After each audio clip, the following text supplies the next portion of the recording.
여러분 안녕하세요. 반갑습니다. 다현쌤입니다. 오늘은 소득세 이론 네 번째 시간이고요. 근로소득 배워보도록 할게요. 교재 페이지는 145쪽 봐주시면 됩니다. 자, 일단은 근로소득이라는 거는 근로자가 사업자랑 고용계약을 맺고 근로를 제공을 하고 받는 모든 대가를 근로소득이라고 합니다.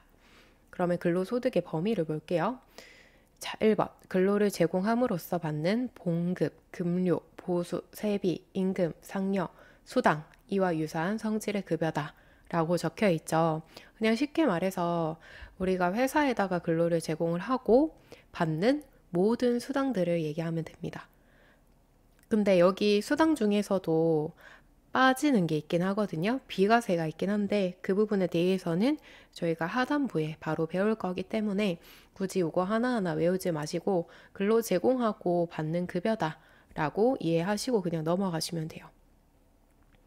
2번 법인의 주주총회, 사원총회 등 의결기관의 결의에 따라 상여로 받는 소득.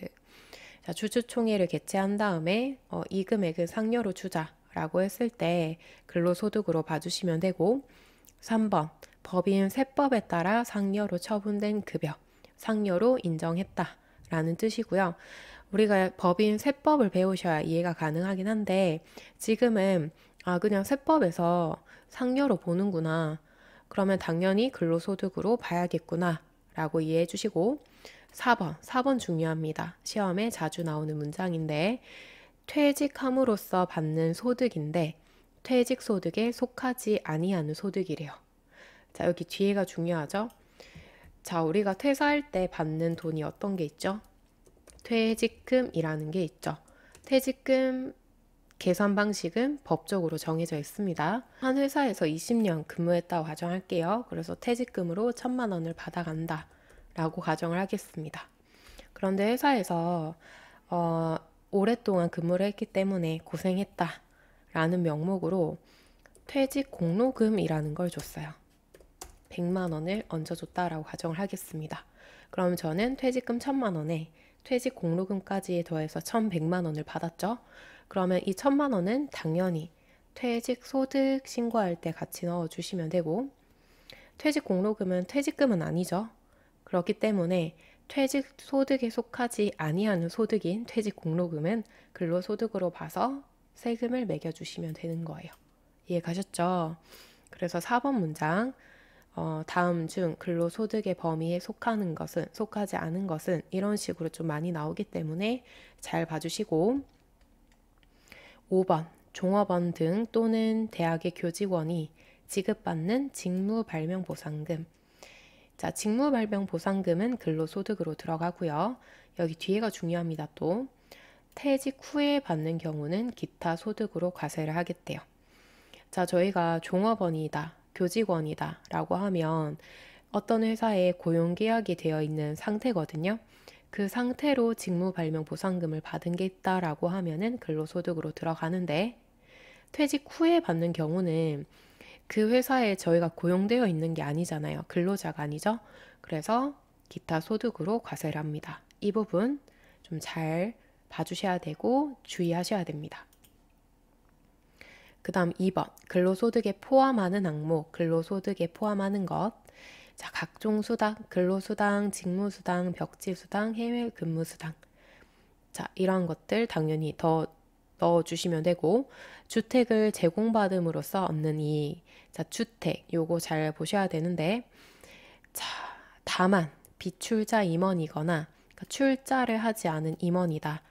그러니까 그 회사의 주식을 소유하고 있지 않은 직원이나 아니면 그 회사의 주식을 소유하고 있다라고 하더라도 소액인 경우 자, 이 임원이 사택을 제공받는 경우 비과세를 한대요.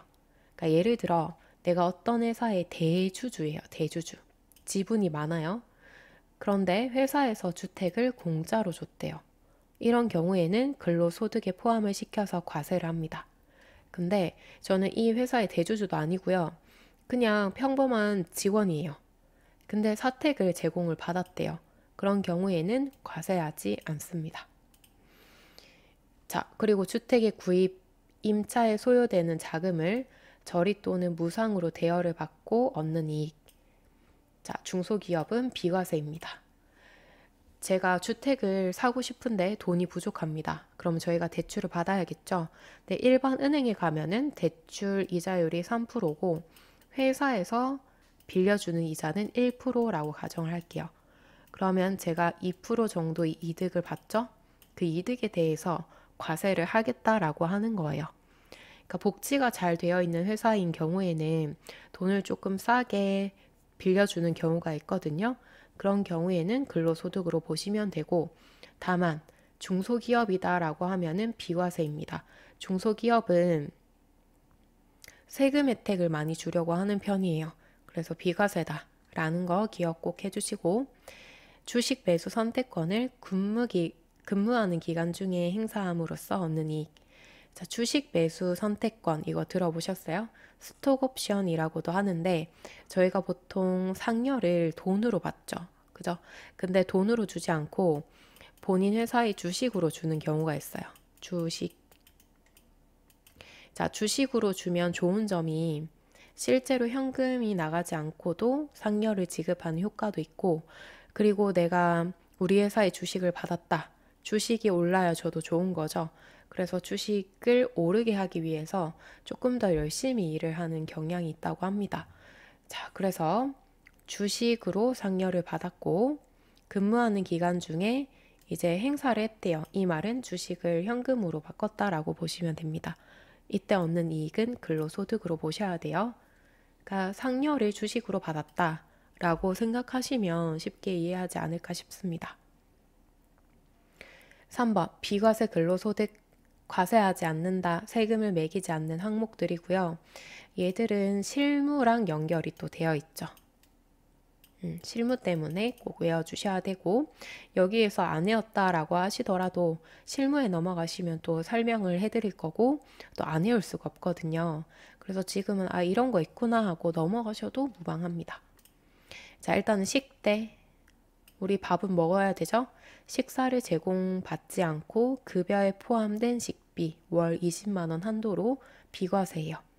자, 우리 점심 식사를 제공하는 회사도 있고 제공하지 않는 회사도 있죠. 여기서 중요한 거는 제공받지 않아야 됩니다. 왜냐하면 구내 식당이 있다라고 했을 때 굳이 사장님이 식비를 줄 필요가 없잖아요. 식당이 있는데, 그죠? 그래서 식사를 제공받지 않고 그냥 급여에다가 식비 명목으로 20만 원을 주는 거예요. 그럼 저는 이 20만 원을 가지고 한 달 동안 점심을 사 먹는 거죠. 자, 그런 경우에는 비과세로 들어갑니다. 자가운전 보조금. 자, 종업원 명의의 차량. 자, 얘들은 조건이 좀 있어요. 종업원 명의의 차량이어야 되고, 업무에 실제적으로 사용을 하셔야 되고, 경비를 정산받으시면 안 됩니다. 한도는 월 20만 원까지.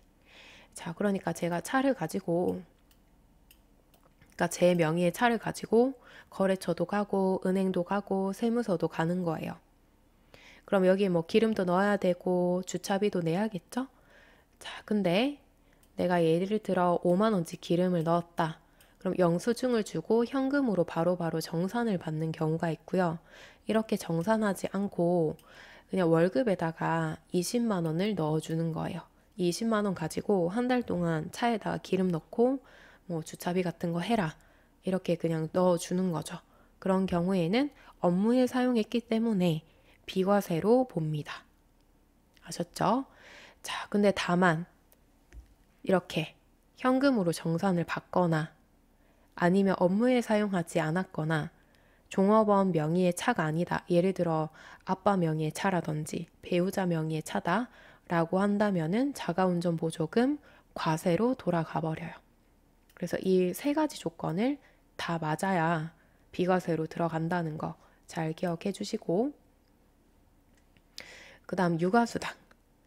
자, 육아수당은 근로자 또는 배우자의 출산을 하거나, 그러니까 예를 들어 올해 출산을 하거나 6세 이하의 자녀의 보육수당을 받은 게 있다. 그러면 10만 원까지 비과세로 들어갑니다. 여기 나이를 좀 외워주셔야 돼요. 6세 이하 자녀면 월 10만 원은 비과세로 들어간다. 자, 그 다음 야간 근로수당. 야간 근로수당은 야근한 경우 보시면 되는데 얘들도 조건이 좀 있어요. 생산직 근로자. 그러면 사무직은 안 되나요? 사무직은 안 됩니다. 사무직 직원이 야근을 하고 있다. 그래서 야근 근로수당을 받은 게 있다라고 하더라도 과세입니다. 세금을 매겨버려요.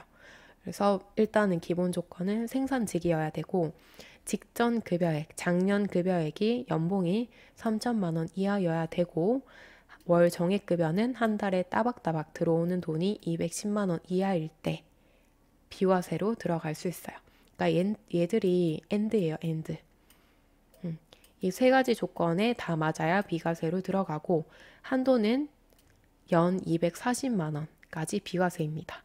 그러니까 사실 야근은 많이 하는 달도 있고 적게 하는 달도 있고 이렇기 때문에 한 달에 얼마 이렇게 하지 않고 그냥 1년 전체 합쳐서 240만 원 비과세다라고 보고요.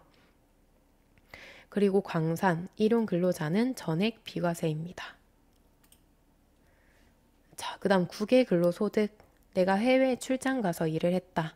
그러면 100만 원까지는 비과세로 들어가요.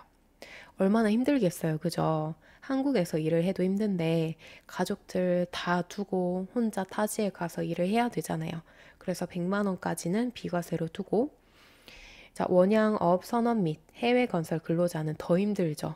그죠? 몸도 마음도 힘들기 때문에 300만 원까지 비과세입니다. 직무 발명 보상금 고용관계 종료 전 지급으로서 자, 고용관계가 종료가 되고 나면은 근로소득이 아니고 기타 소득이다라고 말씀드렸어요. 자, 500만 원 이하의 보상금까지는 비과세입니다.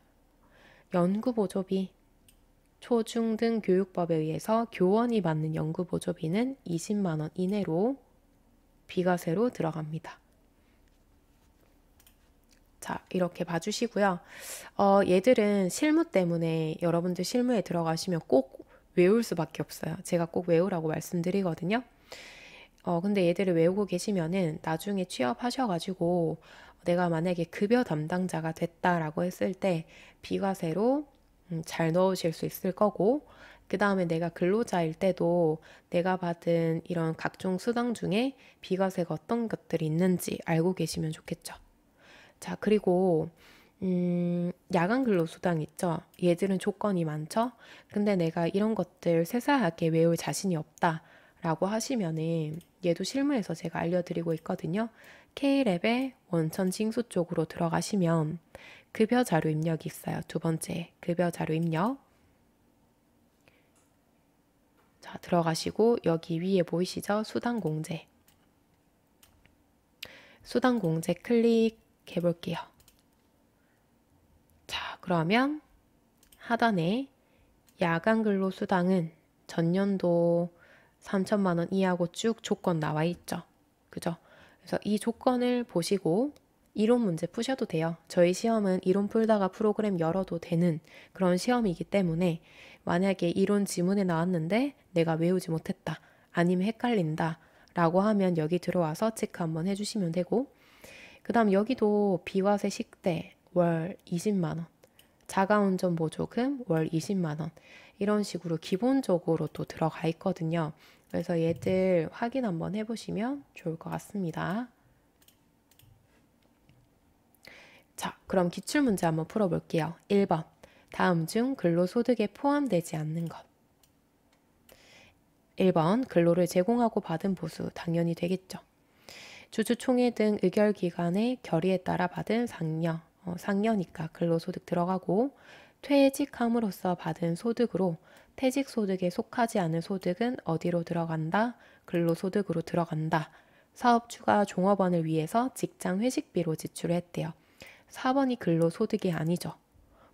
사업주가 직장 회식비로 지출한 금액을 왜 종업원의 소득으로 넣어요? 당연히 틀렸고 이런 경우에는 나중에 사업주가 사업소득 신고할 때 나중에 경비로 넣으면 돼요. 자, 그 다음 2번. 과세 대상 근로소득에 해당하지 않는 것. 비과세를 찾으라 라는 뜻이네요. 그죠? 1번. 주주총회 의결기관의 결의에 따라 상여로 받는 소득. 이거 상여로 받은 소득이니까 과세 대상이죠.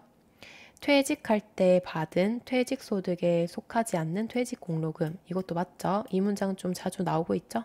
3번. 사업주가 모든 종업원에게 지급하는 학위휴가비. 휴가 가세요 하고 10만 원, 20만 원 뭐 이렇게 주잖아요. 그죠? 자, 이런 경우에도 근로소득으로 봅니다. 각종 수당 다 포함이라고 생각하시면 돼요. 명절, 상여금 이러한 것들도 다 과세를 합니다. 4번. 그럼 4번이 비과세인데 임원이 아닌 종업원이 중소기업에서 주택 구입에 소요되는 자금을 저리 또는 무상으로 받음으로 썼느니 자 이거는 비과세였죠 여러분. 그죠? 중소기업이면은 비과세였습니다. 그 다음 3번 비과세에 대한 설명이다. 틀린 거 1번 자가운전 보조금은 월 20만 원 이하의 금액 맞죠? 식사를 제공받지 않고 월 20만 원 이하 맞죠? 출산 보육수당은 월 20만 원 아니죠? 10만 원입니다. 4번 직무발명보상금은 500만 원까지 비과세였습니다. 자, 그 다음 4번 근로소득의 수입 시기에 대한 설명으로 틀린 것은 자, 근로소득의 수입 시기를 언제로 볼 것인가? 본문엔 없거든요. 본문에는 사실 소득세가 양이 많아서 제가 좀 많이 줄였어요. 근데 얘를 문제로 넣어둔 거는 최근에 또 나오기 좀 시작하더라고요. 그래서 문제 풀면서 한번 체크해 보시라고 넣어놨습니다. 자, 일단은 1번 급여, 근로를 제공한 날 맞습니다. 근로를 제공한 날을 수입 시기로 봅니다. 근데 틀린 문장으로 나오려고 하면은 급여를 지급한 날 이렇게 나오면 틀립니다. 자, 우리 22년도에 1월 1일부터 12월 31일까지 1년치 소득을 다음 연도에 만약에 근로소득만 있다 그러면 3월 10일까지 연말정산을 시켜줘야 돼요. 어쨌든 신고를 해야 되거든요. 자, 그런데 12월 달에 12월 달에 내가 일하고 급여를 받아야 되는데 보통 다음 달에 주는 경우가 많거든요. 다음 달 1월 10일 날 수령을 한 거예요. 자, 수령을 1월 10일 날 했다라고 할지라도 제가 22년도에 근로를 제공했기 때문에 당연히 여기에 들어가야 되잖아요. 그죠? 자, 따라서 근로를 제공한 날로 해야지만 정확하게 기속 연도가 들어갈 수 있겠죠. 급여를 지급한 날로 해버리면 내가 12월 달에 근무한 소득이 23년도로 넘어가면서 신고를 한 달 늦게 하게 되는 거겠죠. 자, 그렇기 때문에 근로를 제공한 날로 봐주셔야 됩니다. 자, 2번 주식 매수 선택권. 자, 퇴사하는 날. 2번이 틀렸고요. 퇴사하는 날이 아니라 주식 매수 선택권은 스톡 옵션이고 말 그대로 주식을 매수할 수 있도록 해주겠다라고 하는 거거든요. 그래서 얘는 퇴사한 날이 아니라 행사한 날, 주식 매수 선택권을 행사한 날로 봐주셔야 돼요. 자, 3번 잉여금 처분에 의한 상여. 자, 잉여금으로 처분하겠습니다. 잉여금 처분할 때 상여로 지급하겠습니다 라고 결의한 날 봐주셔야 되고 인정상여, 상여로 보겠다라고 세법에서 인정하는 게 있어요. 그럼 얘는 근로를 제공한 날로 봐주시면 됩니다. 그러니까 외우기가 조금 어렵죠. 그죠? 그래서 제가 빼놓은 건데 혹시나 나는 조금 더 하고 싶다라고 하시면 요거 꼭 봐주시고 특히 1번이랑 2번 있죠. 또 1번, 2번 자주 나오니까 1번, 2번 위주로 외워주시면 좋을 것 같습니다. 자, 이번엔 4번 보도록 할게요. 147쪽입니다. 근로소득 과세 방법입니다. 자, 근로소득의 과세 방법은 크게 두 가지가 있고요. 일반 근로자와 일용 근로자가 있어요. 일반 근로자는 상용직이라고 생각하시면 되고 정규직 혹은 계약직까지 포함입니다. 자, 일반 근로자는 종합과세를 하셔야 돼요. 여러분 이제 종합과세 아시죠? 2배사근 연기 다 합친 거 종합과세라고 하죠. 그래서 종합과세로 신고를 하셔야 되고 저희가 급여를 지급할 때 회사에서 소득세를 원천 징수하고 급여를 지급하거든요. 그래서 근로자 입장에서는 소득세를 미리 납부한 게 있죠. 그래서 미리 납부했다가 추후에 다음 연도에 연말정산으로 다시 한번 과세를 하셔야 되고, 만약에 내가 근로소득 말고 다른 소득, 뭐 이자나 사업이나 연금 소득이 있다라고 했을 때에는 근로소득이랑 나머지 소득 다 합쳐서 신고를 해주셔야 돼요. 자, 그 다음에 일용근로자. 여기에서 사실 일용근로자가 중요합니다. 자, 일용근로자는 상용직이 아니라 하루 정도 일을 하거나 최대 3개월을 초과하면 안 돼요. 한 회사에서 3개월 정도만 일하는 근로자를 이야기합니다. 쉽게 말해서 아르바이트생이라고 생각하시면 되고, 일용근로자는 분리과세입니다. 분리과세 뭐였죠, 여러분? 근로소득에 들어가기는 하는데 원천징수로 종결을 하고 굳이 다른 소득이랑 합쳐서 신고할 필요가 없는 거죠. 그죠? 자, 그러면 우리가 원천징수로 납세 의무를 종결시킨다라고 했고, 원천징수를 어떻게 하는지 계산 방식을 볼게요. 자, 일용급여액은 일당이라고 생각하시면 되고, 근로소득 공제라는 걸 무조건 빼줍니다.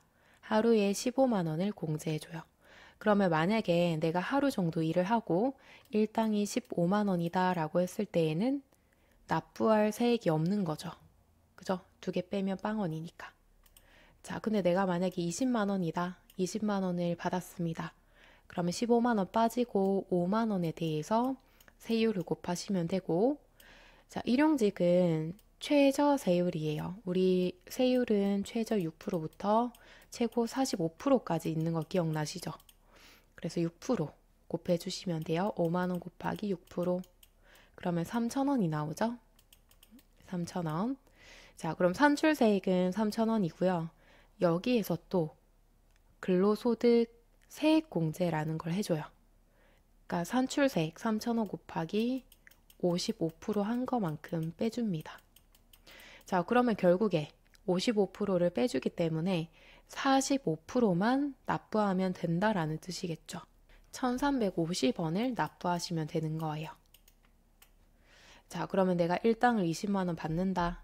그러면 회사가 1,350원 공제하고 나머지 금액만 지급을 하는 거예요. 근데 참고로 소득세가 1,350원이고요. 지방소득세도 납부를 하셔야 되거든요. 소득세 10%를 지방소득세로 해서 납부하시면 돼요. 자, 그러면 기출문제 풀어보겠습니다. 주어진 자료에 의해서 일용근로자의 근로소득에 대한 원천징수는 얼마인가? 자, 그러면 아까 이렇게 구조가 있었죠? 여기에다가 하나씩 넣어가면서 계산해 주시면 돼요.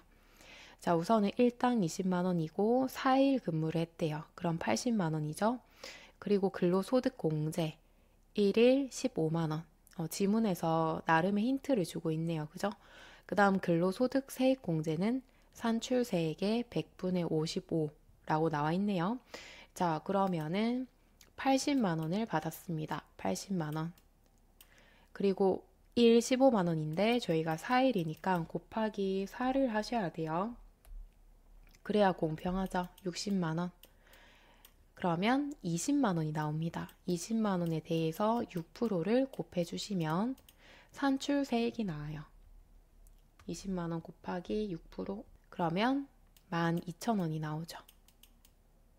자, 근데 12,000원에 대해서 55%를 공제해주기 때문에 결국에 45%만 납부하시면 되죠.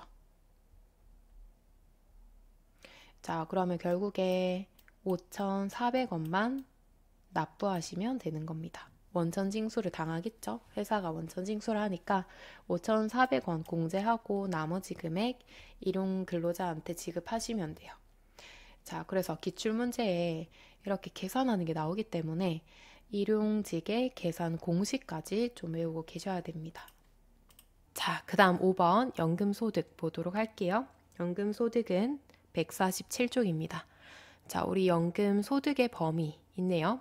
자, 우리 연금소득이라고 하는 거는 일정한 금액만큼 납입을 했다가 내가 퇴직하거나 아니면은 뭐 일정한 나이가 충족이 되었을 때 월마다 따박따박 받는 돈을 의미를 하죠. 그래서 연금소득은 크게 2가지로 나뉘고 있습니다. 첫 번째는 공적 연금소득, 자, 공적연금 소득은 종합과세 하셔야 돼요. 2배삭은 연기 합쳐야 됩니다. 자, 그럼 공적연금에 어떤 게 있냐? 국민연금, 이거 다들 아시죠? 그 다음 공무원연금, 군인연금, 그 다음 교직원이 받는 거, 노령연금, 이러한 것들이 있고요. 자, 그 다음에 사적연금, 내가 개인적으로 들겠다 라고 했을 때 사적연금으로 들어가고, 1200만 원 이하일 때는 선택적으로 분리과세가 가능합니다. 자, 여기에 선택적이 들어가 있다라고 하면 종합과세 해도 되고 분리과세 해도 된다라는 뜻이에요. 근데 일반적인 경우로 봤을 때에는 분리과세를 하시는 게 더 유리한 편이긴 합니다. 자, 어쨌든 1200만 원 이하면 분리과세, 원천징수로 종결도 가능하다라는 거 기억해 주시고, 사적연금에는 퇴직연금 소득, 개인연금 소득, 기타 연금 소득 있습니다. 자, 그 다음 2번 비과세 연금 소득. 과세하지 않는 것들, 세금을 매기지 않겠다. 근데 하단에 보시면은 다 세금 매기기가 참 힘든 연금들이에요. 유족연금, 장애연금, 장해연금, 국금 포로가 받는 연금, 이러한 것들은 과세하지 않습니다. 자, 그래서 공적연금이 뭔지, 사적연금이 뭔지, 얘들 국민연금 이런 거 보면은 바로바로 이해가 가능하실 것 같고, 특히 요거를 좀 외워주시면 좋을 것 같아요. 1200만 원 이하면 선택적으로 분리과세 가능하다라고 봐주시면 되겠습니다. 자, 그 다음에 6번 기타 소득으로 넘어갈게요. 페이지는 148쪽 봐주시면 되고요. 자, 일단 기타 소득은 2배삭은 제외하고 나머지 소득인데, 일시적이고 우발적인 소득을 기타 소득이라고 합니다. 그러니까 쉽게 말하면 일회성 소득이라고 생각하시면 좋을 것 같아요. 우리 뭐 사업소득, 근로소득, 연금소득 이런 애들은 거의 매달 소득이 발생하죠. 근데 기타 소득은 그렇게 계속적으로 반복적으로 발생하지 않고요. 어쩌다 한두 번 발생하는 소득이다 라고 봐주시면 돼요. 자, 그러면 기타 소득의 범위가 있죠. 사실 기타 소득의 범위도 엄청 많은데요. 그 중에서 몇 가지만 제가 이렇게 추려 놓은 거거든요. 자, 기타 소득 범위를 보기 전에 바로 옆에 필요 경비를 볼게요. 자, 우리 소득세 신고할 때 구조가 어떻게 됐어요?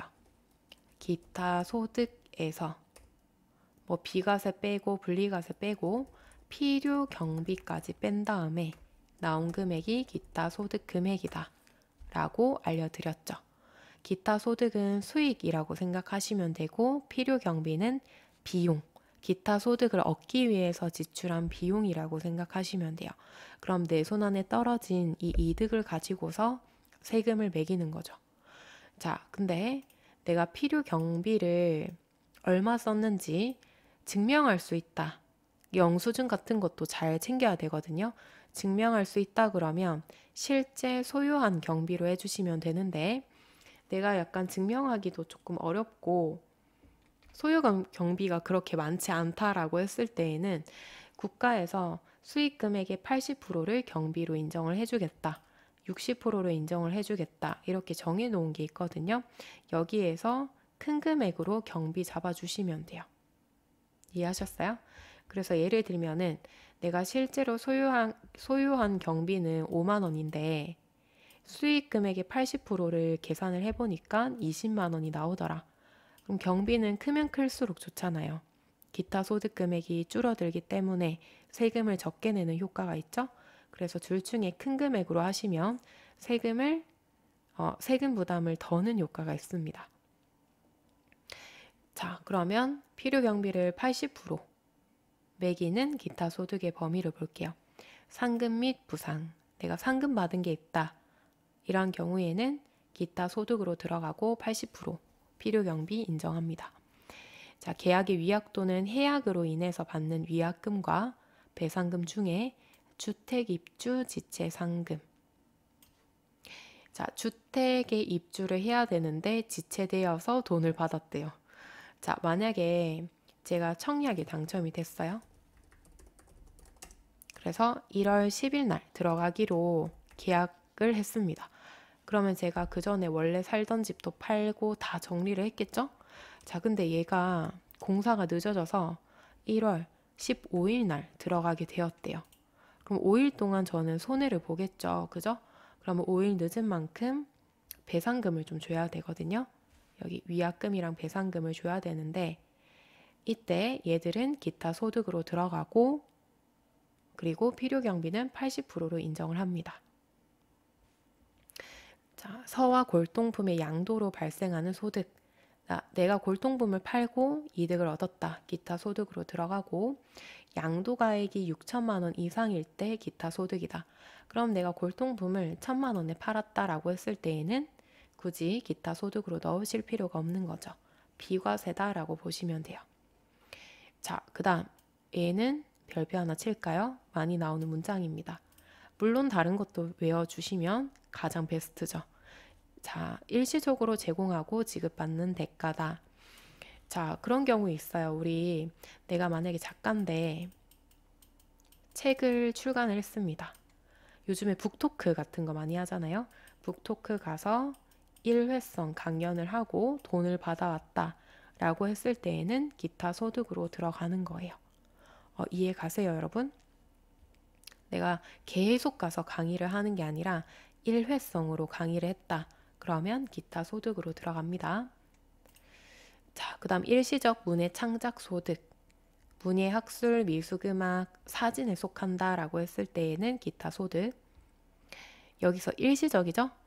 근데 또 주의할 점. 내가 사진을 찍고 창작하는 게 나의 본업이다, 주업이다 라고 했을 때에는 사업 소득으로 들어갈 수 있어요. 일시적인 게 포인트입니다. 자, 공익사업과 관련된 지상권, 지역권의 설정 및 대여를 하고 대가를 받는다. 자, 제가 집이 있고요. 여기 앞에 토지가 있어요. 근데 여기에다가 고속도로를 만들어야 돼서 이거를 약간 빌려달라고 하네요. 근데 대가를 주고 빌려 가겠대요. 그럼 제 입장에선 대가를 받았죠. 그 다음에 공익사업과 관련이 있죠. 이런 경우에도 기타 소득으로 넣어서 세금을 내시면 돼요. 자, 그 다음 물품 또는 장소를 대여하고 대가를 받는 금품. 자, 장소 대여. 제가 이 장소를 빌려주는 거죠. 빌려주고 돈을 받은 게 있다 라고 했을 때는 기타 소득으로 넣어주시면 되고 뇌물, 알선 수재, 배임 수재도 기타 소득. 자, 복권. 이거 굉장히 많이 나옵니다. 복권 당첨됐다 또는 다른 추첨권, 뭐 연금 복권 이런 거 있잖아요. 거기에 당첨 금품은 기타 소득으로 봅니다. 얘는 필요 경비는 없고 실제 소유 경비까지만 인정을 해줘요. 자, 그 다음에 슬롯머신, 투전기, 기타 이와 유사한 기구를 이용을 한다. 자, 뭐 당첨 받은 게 있다 라고 했을 때 기타 소득으로 넣어주시면 되고 마지막으로 종교인 소득까지 기타 소득으로 넣어주시면 되겠습니다. 자, 그 다음 비과세 기타 소득. 자, 종업원 등 또는 대학의 교직원이 퇴직한 후에 지급받는 직무발명보상금이고 500만 원 이하. 자, 우리 아까 근로소득에서도 직무발명보상금이 있었죠. 그죠? 자, 퇴사 후에 받는다. 그러면은 근로소득이 아닙니다. 기타 소득으로 들어가면 되고 내가 아직 근로를 하고 있다, 근무를 하고 있다 라고 했을 때에는 근로소득으로 넣어주고 둘 다 똑같아요. 500만 원 이하면은 비과세 쪽으로 들어갑니다. 서와 골동품을 박물관, 미술관에 양도하고 발생하는 소득이다. 자, 이걸 또 말씀드리면 선생님 여기 위에 보면 기타 소득의 범위에 여기 서와 골동품 양도로 발생한 소득 6천만 원 이상이면 기타 소득으로 과세를 한다고 했는데 여기엔 또 왜 비과세로 들어와 있냐 이런 질문을 또 많이 하시는데 여기에서 포인트는 박물관이나 미술관에 양도했다라는 점이에요. 개인한테 양도한 게 아니라 박물관과 미술관. 자, 박물관, 미술관에 양도하면 일반적인 시민들이 와서 볼 수 있는 또 그런 게 생기잖아요. 그렇기 때문에 비과세로 들어갑니다. 자, 그 다음 기타 소득의 과세 방법. 무조건 종합과세. 무조건 다른 소득이랑 합쳐야 된다. 뇌물이나 알선 수재, 배임 수재, 뭔가 불법적인 용도였다. 그럼 무조건적으로 다른 소득이랑 합산해서 신고를 해주셔야 되고, 무조건 분리과세, 원천 징수로 종결, 다른 소득이랑 더할 필요가 없는 것들. 1번 복권 당첨금은 무조건 분리과세입니다. 다른 소득이랑 합칠 필요가 없어요. 20%까지 원천 징수를 하고, 만약에 복권 당첨인데 3억 초과했다. 그럼 초과분에 대해서 30%까지, 이 율까지 좀 외워주세요. 서화 골동품의 양도소득 무조건 분리과세입니다. 자, 그래서 특히 복권 실무에도 나오거든요. 잘 봐주시고, 자, 선택적 분리과세는 종합과세 해도 되고 분리과세 해도 되고 네 마음대로 해라. 근데 조건은 연 300만 원 이하일 때만 가능합니다. 얘도 좀 외워주세요. 자, 그럼 기출문제 풀어보고 마무리하도록 하겠습니다. 1번 기타 소득 중 과세 방법이 다른 하나는 1번 뇌물. 이거 어떻게 하기로 했어요? 종합 과세 하기로 했죠. 그죠? 무조건 종합 과세 하기로 했고, 자, 2번 복권 당첨 소득. 이건 어떻게 하기로 했어요? 분리과세 하기로 했죠. 분리과세, 무조건 분리과세. 승마 투표권의 환급금. 자, 이거는 본문에 없긴 한데 분리과세 합니다. 자, 연금 계좌에서 연금에 수령한 기타 소득. 얘도 분리과세 합니다. 자, 따라서 1번만 종합과세하고 나머지는 분리과세합니다. 자, 그 다음에 2번 기타 소득이 아닌 것. 자, 1번 종교 관련 종사자가 과세기간에 받았대요. 자, 종교 관련도요 기타 소득으로 들어가기 때문에 맞고요. 2번 연금 계좌의 운용 실적에 따라 증가된 금액. 연금 계좌에 저희가 운용을 잘 해서 이자 같은 게 막 붙은 거예요. 근데 연금 형태로 지급을 받겠다 라고 했을 때에는 기타 소득이 아니라 연금 소득으로 들어가야겠죠. 그죠? 그래서 여기 1번에 4번 문장이랑 2번 문장 잘 봐두세요. 연금 형태로 지급받았기 때문에 연금 소득. 자, 3번 계약 위반 해약으로 인해서 받는 손해배상금과 법정이자 기타 소득으로 들어갔었고요. 공익사업과 관련이 있고 지역권, 지상권에 설정되어로 인한 소득도 기타 소득이었죠. 3번 자, 기타 소득 아닌 것 복권 기타 소득 맞고요. 2번 계약의 위약금 맞죠? 그 다음 상표권의 양도소득. 자, 상표권 양도소득도 마찬가지입니다. 기타 소득에 들어가고요. 4번 비영업대금의 이익. 이거 자주 나온다고 말씀드렸는데 얘는 어디에 들어가죠, 여러분? 이자 소득으로 들어가죠. 이자 소득. 자, 우리 대부업이 아니라, 은행이 아니라 개인이 돈을 빌려주고 이자를 얻은 게 있다. 이거를 비영업 대금의 이익이라고 하고 이자 소득 쪽으로 들어갑니다. 자, 이렇게 해서 저희가 소득세 이론 전체적으로 봤고요. 중간에 말씀드리긴 했는데 소득세도 양이 꽤 많은 편인데 여기에서 제가 몇 가지만 추린 거거든요. 그렇기 때문에 교재에 있는 것들은 웬만하면 외워주시면 좋을 것 같고, 그리고 문제 풀면서 내가 잘 알고 있는지 다시 한번 꼭 체크를 해주시고요. 그러면 다음 시간에 뵙겠습니다. 고생하셨습니다.